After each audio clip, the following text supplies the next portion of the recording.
Hey guys, this is a segment from the Slumpbuster Podcast. You can find the full episode on any of the various podcast platforms, or of course, subscribe to us on YouTube for more of our content. Other than that, guys, sit down, bust a slump, and enjoy. So rise up. We're talking about those Atlanta Falcons. So Atlanta's season was pretty unique. They started off 1-7, and then they just got hot. They managed to finish with a 6-2 over the last 8 games. They beat not only the Saints, but they beat the Niners in back-to-back weeks. How did they do it?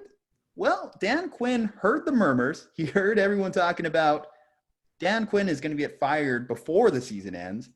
So during their bye week, one of the stories that came out is they literally reshuffled their coaching staff based off putting names in a hat. So you saw Raheem Morris, who was the wide receiver coach. He became the DB coach. Dave Brock, running back coach, he went to wide receiving coach. Bernie Parmalee was an offensive assistant, and he ended up as the special teams coach. At the end of the day, it worked. This team made a little bit of a turnaround. What was causing them issues at the start of the year, though? Their offense has been kind of mediocre, obviously, since Kyle Shanahan left. They've had some spurts of brilliance, even year magic for Matt Ryan, but in those odd years, it's a really odd team. You don't know what to expect. When it comes to what they've done this season, they let go of several pieces that other teams were happy to overpay. Vic Beasley, who has been on that team for a while, Titans decided to overpay him. Austin Hooper somehow became the highest paid tight end in football before George Kittle's deal, and they went out and picked up Hayden Hurst. And then they stole off some scraps from the LA Rams and 2 of their most interesting offseason acquisitions. So Dante Fowler and then Todd Gurley. A.J. Terrell was their first-round pick, cornerback out of Clemson. So they've done a lot of stuff to make this team more viable, more interesting. Last year they finished 7-9. My record for them, though, off the bat, despite all this change, I had them still finishing 7-9. I think they just still have to have too competitive a schedule, and I think it's going to be hard for this team to make a quick turnaround. Todd Gurley averaged less than 4 yards per carry last season, and he had the lowest amount of targets since his rookie season with only 49. In fact, his attempts per game went down by about 4.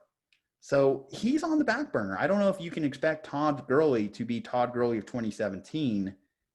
I have my doubts about this team. Dre, what do you think about the Falcons? Now, I resonate with everything that you just said. And, I'm hoping that Todd Gurley maybe can reignite that spark, because that 2017 Todd Gurley was fantastic and incredibly fun to watch. But that season alone probably put so much mileage on him, right? That was basically the end of, the Todd Gurley that we would all enjoy watching. And so I'm in the same boat as you. I don't have them being that successful. I have them going 6-10. Well, I guess the big question here is this Dan Quinn's last season in Atlanta? Maybe he'll just shuffle the coaching staff every single week to make sure that they just keep winning. Just always drawing names out of the hat. He's going to shuffle himself out of Atlanta, I think, by the end of the year. I think Dan Quinn is not a terrible coach. I just think that he's been carried by having good assistants. Mm-hmm. Obviously, again, we go back to the Kyle Shanahan thing. That 2016 offense that took them to the Super Bowl, it was by far and away their best year.